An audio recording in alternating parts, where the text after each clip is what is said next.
کیا معاذ اللہ اللہ یہ چاہتا ہے کہ دنیا میں فساد رہے، دنیا میں امن قائم نہ ہو، لوگ بھوک میں مبتلا ہوں، لوگ مسائل کا شکار ہوں؟ تو اللہ کو ان سب چیزوں سے کیا ملتا ہے بھائی؟ انسانوں کو پریشانیوں میں ڈال کے اللہ کو کیا فائدہ ہو رہا ہے؟ کیا والدین چاہتے ہیں کہ ان کی اولاد پریشانیوں میں رہے؟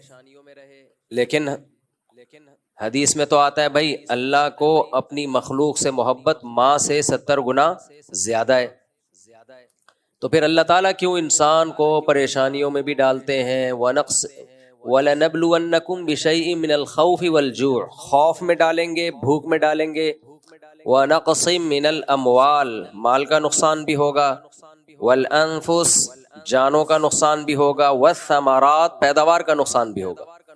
سارے ہی نقصانات اللہ نے ذکر کر دیے۔ تو اتنے سارے نقصانات میں ڈالنے سے اللہ چاہتے کیا ہے؟ اللہ بتاتے ہیں، میں بتاتا ہوں کیا چاہتا ہوں میں نے دنیا کو دارالامتحان بنایا ہے۔ دنیا عیش کی جگہ نہیں ہے، مزے کی جگہ نہیں ہے۔ یہاں مزے ملیں گے تمہیں لیکن یہ جگہ مزوں کی نہیں ہے۔ یہاں پیٹ بھرے گا تمہارا لیکن یہ جگہ پیٹ بھرنے کی نہیں ہے۔ یہاں دولت ملے گی تمہیں لیکن یہ جگہ دولت کمانے کی نہیں ہے۔ یہاں تمہیں صحت ملے گی لیکن یہ جگہ صحت کمانے کی نہیں ہے۔ یہاں تم شادیاں کرو گے لیکن یہ جگہ شادیاں کرنے کی نہیں ہے۔ تم لائف کو انجوائے بھی کرو گے لیکن یہ انجوائمنٹ کی جگہ نہیں ہے۔ پھر کس کی جگہ ہے اللہ؟ یہ تو نے بنائی کیوں ہے؟ کافر کہتا ہے ایسا ہی بنا دی اللہ نے، کوئی وجہ نہیں ہے۔ کچھ کافر کہتے ہیں بنائی کہاں، بن گئی خود بخود، خود بخود ہمارا دماغ بن گیا، خود بخود ہماری آنکھیں بن گئیں، خود بخود ہماری ناک بن گئی، خود بخود ہم سب بن گئے اور چل پھر رہے ہیں۔ آٹومیٹیکلی یہ سب کچھ ہو رہا ہے۔ ہو نہیں سکتا بھائی، آٹومیٹک مشین بھی بنائی جاتی ہے، بنتی نہیں ہے۔ مینول سے زیادہ تو آٹومیٹک مشکل ہے۔ پہلے مینول مشینیں ایجاد ہوئی ہیں، آٹومیٹک بعد میں، ان پہ زیادہ محنت ہوئی ہے۔ تو آٹو پہ بھی سیٹ ہونے میں ٹائم لگتا ہے۔ پہلے کوئی آپ کو ایک ٹریک پہ چلاتا ہے پھر آپ آٹو ہو جاتے ہیں۔ جیسے کچھ لوگ دوسری شادی کرتے ہیں، پھر تیسری کرتے ہیں، پھر وہ آٹو پہ سیٹ ہو جاتے ہیں، کرتے ہی رہتے ہیں، ان کو روکنا پڑتا ہے بس کرو۔ کچھ لوگ میلے رہتے ہیں، گندے میلے گندے رہ کے سیٹ ہو جاتے ہیں کس پہ؟ میل کچیل پہ۔ کچھ صاف ستھرے رہ کے سیٹ ہو جاتے ہیں کس پہ؟ صفائی پہ۔ اب ان کو صفائی ستھرائی کی ترغیب دینے کی ضرورت نہیں ہوتی بھائی، وہ اسی پہ سیٹ ہو گئے۔ لیکن شروع میں سیٹ کوئی کرتا ہے یا خود آپ ہوتے ہیں؟ یہ کام آٹومیٹیکلی نہیں ہوتا۔ تو کافر تو آرام سے جان چھوڑا لیتا ہے، وہ کہتا ہے بھائی یہ جو دنیا میں حوادث ہو رہے ہیں، جنگیں ہو رہی ہیں، میزائل آ رہے ہیں، ڈرون آ رہے ہیں، یہاں سے جا رہے ہیں، ادھر سے تشریف لا رہے ہیں، اور سائرن بج رہے ہیں جنگ کے، یہ سب کیا ہے؟ نیچرل، آٹومیٹیکلی یہ ہو رہا ہے، ایسے چلتا رہے گا۔ ایسے بیماریاں آئیں، پریشانیاں آئیں، کووڈ آیا، پوری دنیا کو لپیٹ لیا اس نے، موتیں ہوتی ہیں، ایکسیڈنٹ ہوتے ہیں، تو وہ اس کے پاس تو اس نے ایک جواب تراشا ہوا ہے جس کا قرآن نے بھی تذکرہ کیا، ان ہی الا حیاتنا الدنیا نموت ونحیا وما یہلکنا الا الدہر۔ بھائی یہ نیچرل ہے، دنیا کی زندگی ہے، اور زمانے کے تصرفات ہیں۔ زمانہ کسی کو اٹھاتا ہے، کسی کو گراتا ہے۔ زمانہ کبھی خوشیاں دیتا ہے، لوگ کہتے ہیں نا ٹائم، پہلے کہتے تھے وقت کی بات ہوتی ہے، بندے دی بات ہوتی ہے تے وقت کی بات ہوتی ہے، اب کہتے ہیں ٹائم کی بات ہوتی ہے، کل کہیں گے ٹائم کی ٹاک ہوتی ہے۔ سب کچھ انگلش میں آہستہ آہستہ کنورٹ ہو رہا ہے۔ امام حضرات نے دعا بھی انگلش میں مانگنا شروع کر دی اب تو، اے اللہ ہماری تمام پرابلمز کو حل فرما دے۔ تو میں نے کہا امام صاحب کو چاہیے تھا جب اتنی انگلش ہے تو حل کو سولو کہہ دیتے، اے اللہ ہماری تمام پرابلمز کو سولو فرما دے۔ اور اے اللہ کہنے کی کیا ضرورت ہے؟ او اللہ بولو، او اللہ۔ آہستہ آہستہ ہم کدھر کو کھسک رہے ہیں؟ سب ادھر کو کھسک رہے ہیں۔ تو اللہ نے اس کا جواب دیا کہ کیا ان کے پاس فیوچر کا علم ہے؟ پہلے سے مستقبل کے بارے میں کبھی بھی بات کی جائے گی تو علم کے بغیر نہیں کی جا سکتی۔ کوئی آدمی کہہ رہا ہے نا فیوچر میں ایسا ہونے والا ہے، تو آپ اس سے دلیل پوچھیں گے آپ کو کس نے بتایا؟ وہ تانے بانے ملائے گا, صغرے کبرے ملائے گا, تو پھر اس کے بعد اگر وہ ایسے ہی کہہ رہا ہے کل یہ ہو جائے گا, پرسوں یہ ہو جائے گا, دیکھو مستقبل کے بارے میں یہ کہوں کہ کل پیر ہے تو یہ بھی فیوچر کی خبر ہے. آپ اس میں مجھ سے یہ پوچھ سکتے ہو کہ کیا دلیل ہے, میں کہوں گا دلیل یہ کہ آج کیا ہے, اتوار ہے. یہاں دلیل ہے, یہاں میرے لیے یہ دعویٰ کرنا درست ہے کہ کل کیا ہے, پیر ہے. لیکن اگر میرے پاس دلیل نہیں ہے اور میں کہوں کہ کل جو ہے وہ کل دنیا میں 3000 آدمی مر جائیں گے ایک ہی کسی حادثے میں, تو لوگ پوچھیں گے بھائی کیا دلیل ہے, کسی حادثے میں 3000 آدمی مر جائیں گے. اب میرے ذمے کیا ہے, میں کہوں وہ ویسے ہی میرا ذوق کہہ رہا ہے, تو یار کوئی مانے گا کوئی. اچھا عجیب بات یہ کہ روحانی عاملوں کی یہ باتیں مان لیتے ہیں لوگ. میں یہ کہوں نا کل 3000 آدمی ایک حادثے میں, اللہ نہ کرے مرے ہیں, میں ایک مثال دے رہا ہوں, تو لوگ کہیں گے کہاں سے پتہ چلا, لوگ کہیں گے بھائی جھوٹ بول رہے, اس کو کس نے بتایا, یا تو قاتلوں سے تعلقات ہیں جس نے مارنے کا ارادہ کیا ہے, ایسا بھی نہیں ہے, تو یہ ہوائی بات ہوگی.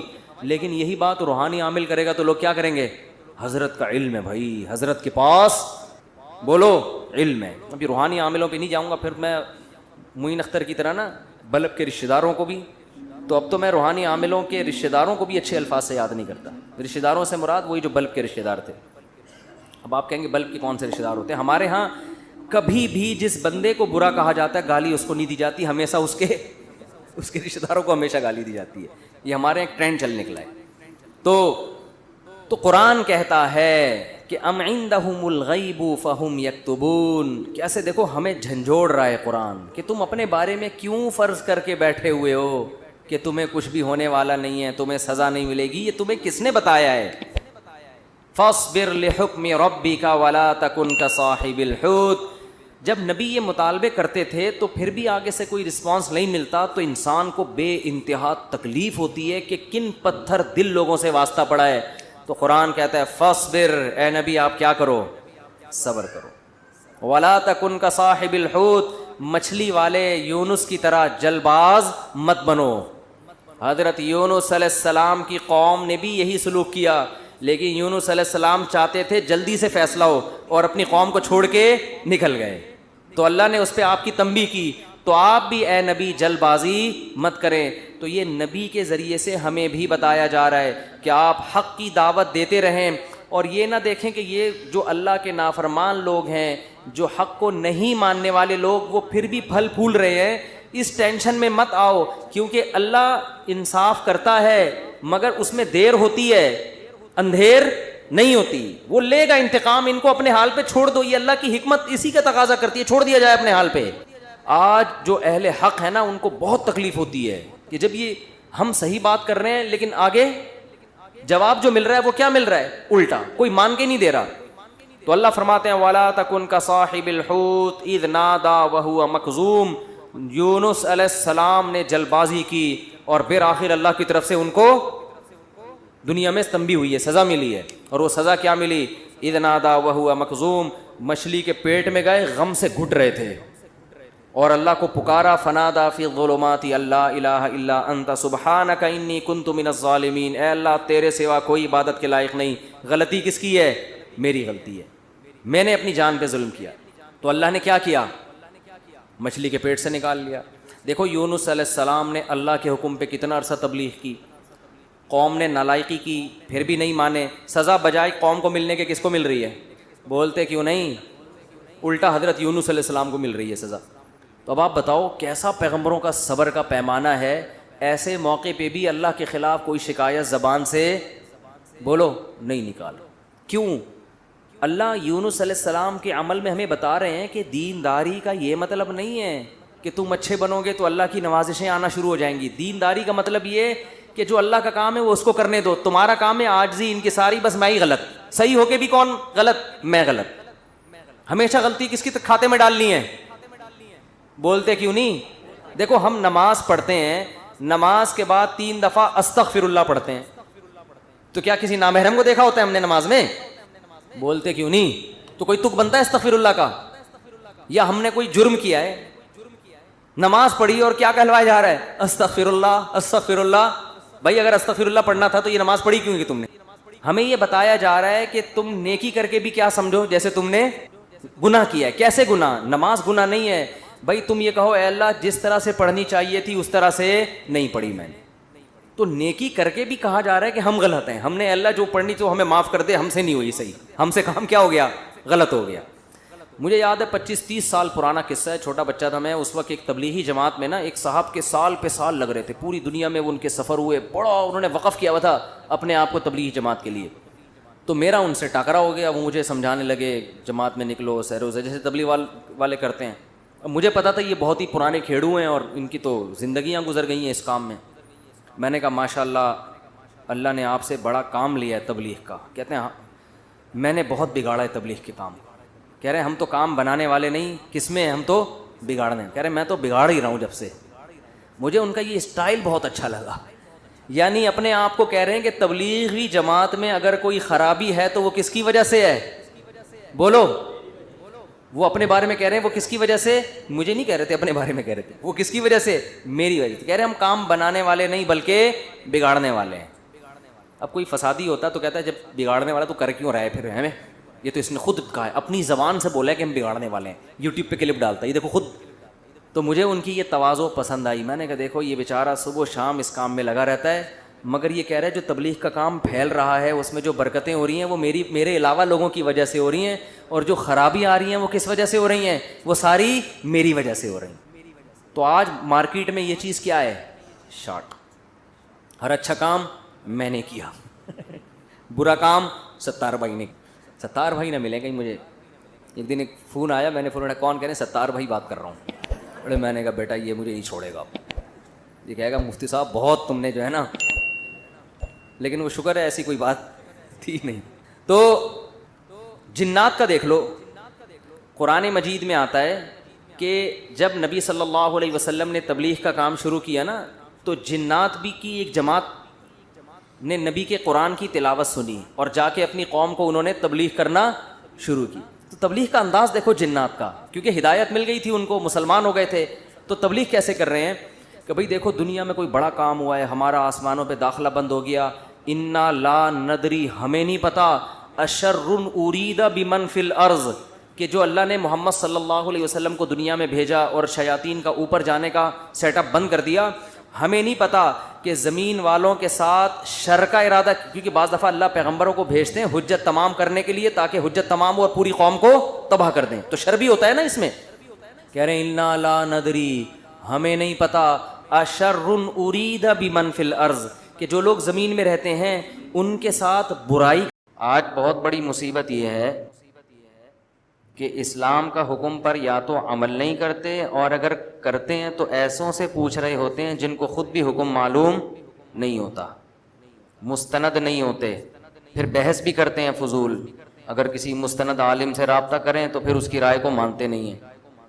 بھی میں ایک کلپ دیکھ رہا تھا, ایک جامعۃ الرشید کے ایک مفتی ہیں, ان سے کسی نے مسئلہ پوچھا کہ بالوں کو کیا کالا رنگ لگانا جائز ہے.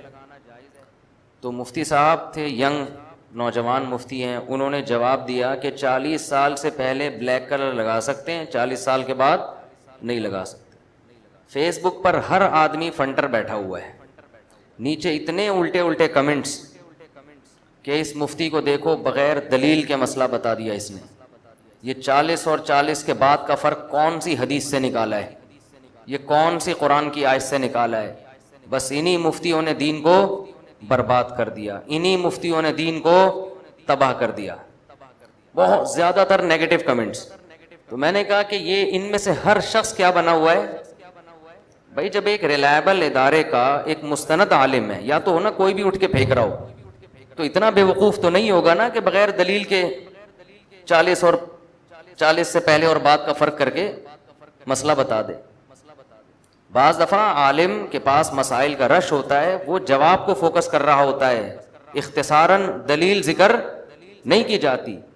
اور جن کا مستقل کام ہوتا ہے نا مسائل بتانا, وہ یہ کر بھی نہیں سکتے. یہ تو وہ کرتے ہیں جنہوں نے ہفتے میں ایک کلپ ریکارڈ کروانا ہوتا ہے, اور اس میں بھی آگ لگانی ہوتی ہے امت میں.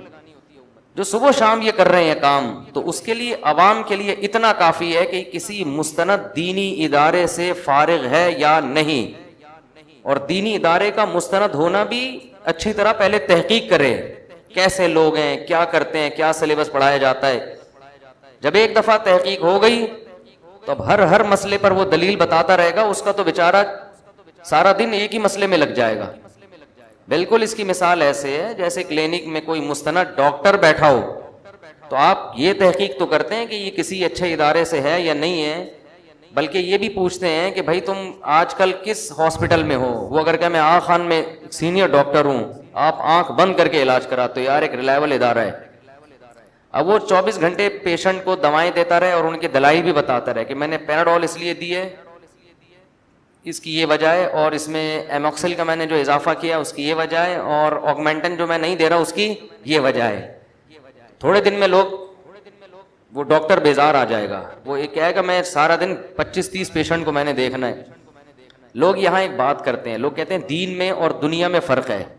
دنیا میں تو ہم دلیل نہیں پوچھیں گے, دین میں پوچھیں گے تاکہ کسی کی اندھی تقلید لازم نہ آئے. تو یاد رکھیں کچھ بیسک مسائل ہیں اسلام کے, موٹے موٹے مسائل ہیں جن پر پوری امت کا اجماع ہے, ان میں تو دلیل بھی پوچھی جائے گی, اور جو اجماع سے ہٹ کر بات کرے گا اس پہ اعتماد ہی ختم ہو جائے گا. لیکن کچھ مسائل ہیں پیچیدہ, ان میں صحابہ سے بھی ثابت ہے کہ وہ ہر مسئلے کی دلیل نہیں بتاتے تھے. بہت سارے صحابہ اور فتاوا بھرے ہوئے ہیں حدیث کی کتابوں میں, مسئلہ بتایا چلو پتلی گلی سے نکلو. آپ کہہ سکتے ہیں وہ صحابہ تھے, آج کے لوگوں کو صحابہ پر قیاس نہیں کیا جا سکتا. وہ صحابہ تھے لیکن اس دور میں گمراہ لوگ بھی ہول سیل کے حساب سے موجود تھے. یہ اسلاف کا دور تھا, معتزلی بھی تھے, خوارج بھی تھے. لوگ کہتے تھے بھائی جنہوں نے نبی کی صحبت اٹھائی ہے, جن پر دوسرے صحابہ نے اعتماد کیا ہے, تو ہمارے لیے اتنی دلیل کافی ہے. تو اسی طرح آج بھی درجنوں فرقے ہیں, لیکن اللہ نے انسان میں یہ صلاحیت رکھی ہے کہ وہ چند دفعہ کسی کی مجلس میں بیٹھ کے اندازہ لگا لیتا ہے کہ یہ اہل حق میں سے ہیں یا اہل باطل میں سے. یہ چند دفعہ یہ اندازہ ہو جاتا ہے. اللہ نے کوئی بہت مشکل کام نہیں رکھا ہے یہ, اور یہ سب کر رہے ہیں اعتماد کی بنیاد پر فالو کیا جاتا ہے. اہل حدیث اگر اہل حدیث عالم کو فالو کر رہا ہے, اعتماد کی بیس پہ فالو کر رہا ہے. ہر مسئلے کی نہ اہل حدیث عالم دلیل بتاتے ہیں, اور اگر دلیل بھی بتاتے ہیں تو ادھوری, پوری کوئی نہیں بتاتا. کیونکہ پوری دلیل اگر آپ بتائیں گے نا تو اس طرف کی بھی اور پھر اس طرف کی بھی, پھر دونوں طرف کی دلیلوں کے بعد کس کس مفتی نے, کس کس مجتہد نے کس رائے کو کن ترجیحی بنیادوں پہ فالو کیا, وہ تمام دلائل آنے چاہیے. ایک مسئلہ بتانے میں کم سے کم 24 گھنٹے لگیں گے, اور پھر بھی مستفتی کنفیوز ہو کے جائے گا, وہ ایک رائے لے کے نہیں جائے گا. وہ کہے گا مجھے سمجھ میں نہیں آ رہا کس کی رائے صحیح ہے اور کس کی رائے غلط ہے. نتیجہ آخر میں یہ نکلے گا. تو فروعی اختلافی مسائل میں جس پر اعتماد ہو, ہاں اعتماد جلدی قائم نہ کریں. تو میں وہ بتا رہا تھا کہ انہوں نے کہا کہ 40 سال سے پہلے کالا رنگ لگا سکتے ہیں, 40 سال کے بعد نہیں لگا سکتے. فیس بک پہ کمنٹس کی بھرمار, یہ مفتیوں نے لوگوں کو اندھا مقلد بنایا. ان مفتیوں کو دیکھو, حدیث کا حوالہ نہیں دیا کوئی حدیث. ہر مسئلے پہ حدیث تلاش کرنا, ہر مسئلے پہ حدیث کا مطالبہ کرنا انسان کے پرلے درجے کے جاہل اور ایک نمبر کے گدھے ہونے کی دلیل ہے. یہ کروڑوں مسائل ہیں اسلام میں, حدیثیں ہمارے پاس کروڑوں نہیں, حدیثیں صحیح حدیثیں ہزاروں ہیں. تبھی تو قیاس, اجتہاد یہ اسلام میں ایک مستقل دلیل سمجھی گئی ہے. دیکھو آپ صلی اللہ علیہ وسلم نے معاذ ابن جبل کو یمن کا گورنر بنا کے بھیجا. فرمایا بتاؤ تم کس پہ فیصلہ کرو گے؟ انہوں نے فرمایا قرآن پہ. پہلے مسئلہ کہاں دیکھوں گا؟ قرآن میں.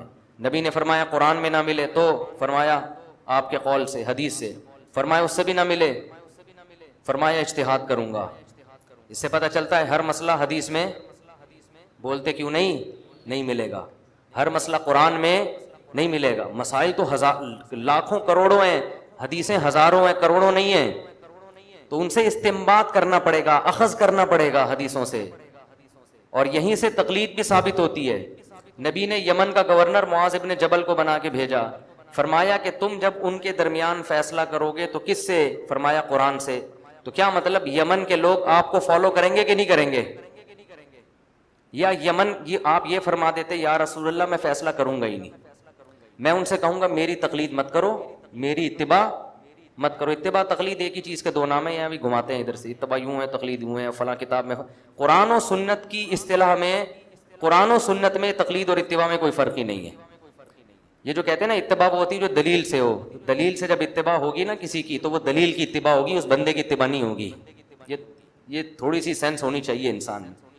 یہ کہتے ہیں جب کسی دلیل سے کسی عالم کو فالو کرو تو یہ عمل اتباع کہلاتا ہے, بغیر دلیل کے فالو کرو تو یہ عمل تقلید. اور بھائی جب دلیل سے کسی کو فالو کرو گے نا تو وہ دلیل کو فالو کرنا کہلائے گا, بندے کو فالو کرنا نہیں کہلائے گا. بندے کو تو جب ہی فالو کیا جاتا ہے جب آپ کے پاس دلیل نہیں ہوتی, آپ کہتے ہو یہ زیادہ پڑھا لکھا ہے تو چلو اسی کو فالو کر لیتا ہوں, میرے پاس علم نہیں ہے تو جس کے پاس ہے اس کو فالو کر لو.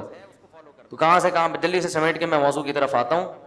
تو کیا بات کر رہا تھا میں, معاذ ابن جبل کو جو نبی نے کہا نا یمن کا گورنر, تو یمن کے جو لوگ تھے انہوں نے معاذ ابن جبل کو فالو کرنا تھا.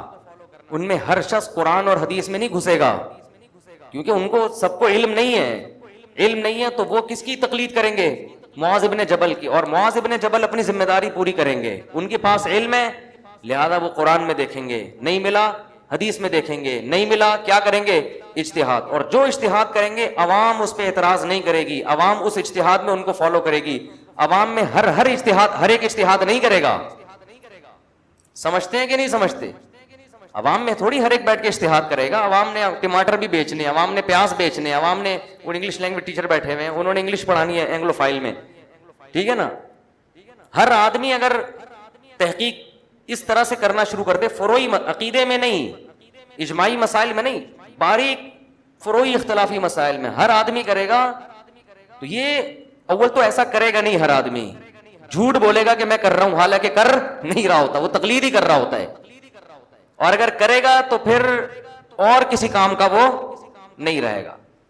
اندھی تقلید یہ ہوتی ہے کہ جس آدمی کے برحق ہونے کی دلیل نہیں ہے اس کے پیچھے چلو, یہ اندھی تقلید ہے. جیسے قرآن کہتا ہے کہ جب ان سے کہا جاتا ہے کہ اللہ رسول کو فالو کرو تو یہ اپنے باپ دادا کو فالو کرتے ہیں, حالانکہ ان کے باپ دادا عقل نہیں رکھتے اور نہ علم ہے ان کو. تو قرآن ہی سے پتہ چل رہا ہے کہ اگر کسی کے پاس علم بھی ہے عقل بھی ہے اس کو فالو کرنا عین مطلوب ہے, قرآن کا حکم ہے. تو ہم جو مجتہدین کو فالو کرتے ہیں, ابو حنیفہ, شافعی, مالک, احمد حنبل, یہ نہ تو بے عقل تھے اور نہ کم علم. ان کے ہاں ان میں علم آج کے مولویوں سے زیادہ, ان کی عقل آج کے مولویوں سے زیادہ. ان کو فالو کر کے جو ان کو فالو کر رہا ہے اس پر قرآن کی یہ والی آیتیں فٹ کرنا جو مشرکین کے باپ دادا کے لیے نازل ہوئیں, یہ آیتیں فٹ کرنا یہ اندھی تقلید ہے اپنے باپ دادا کی. یہ اس کی علامت ہے کہ آپ قرآن کی اتنی موٹی آیتوں کا مطلب بھی نہیں سمجھتے اور آپ ہمیں اپنے آپ کو فالو کرنے کا حکم دے رہے ہو, لیبل اس پہ قرآن و سنت کا لگا رہے ہو. اس لیے یہ جو نئی نئی چیزیں مارکیٹ میں آ رہی ہیں نا اس زمانے میں, ان میں لیبل بہت اچھے لگے ہوئے ہیں لیکن ان لیبل سے کبھی بھی دھوکہ نہ کھائیں. لیبل ہیں بس یہ اچھے. تو معاذ ابن جبل کو نبی نے حکم دیا تھا تاکہ وہ لوگ ان کو فالو کریں اور معاذ ابن جبل اپنی ذمہ داری پوری کریں وہ قرآن و سنت سے. تو مجتہدین نے اپنی ذمہ داری پوری کی ہے, اب عوام مجتہدین کو فالو کرے گی. آج کے مولویوں کے سے قرآن و سنت کے نام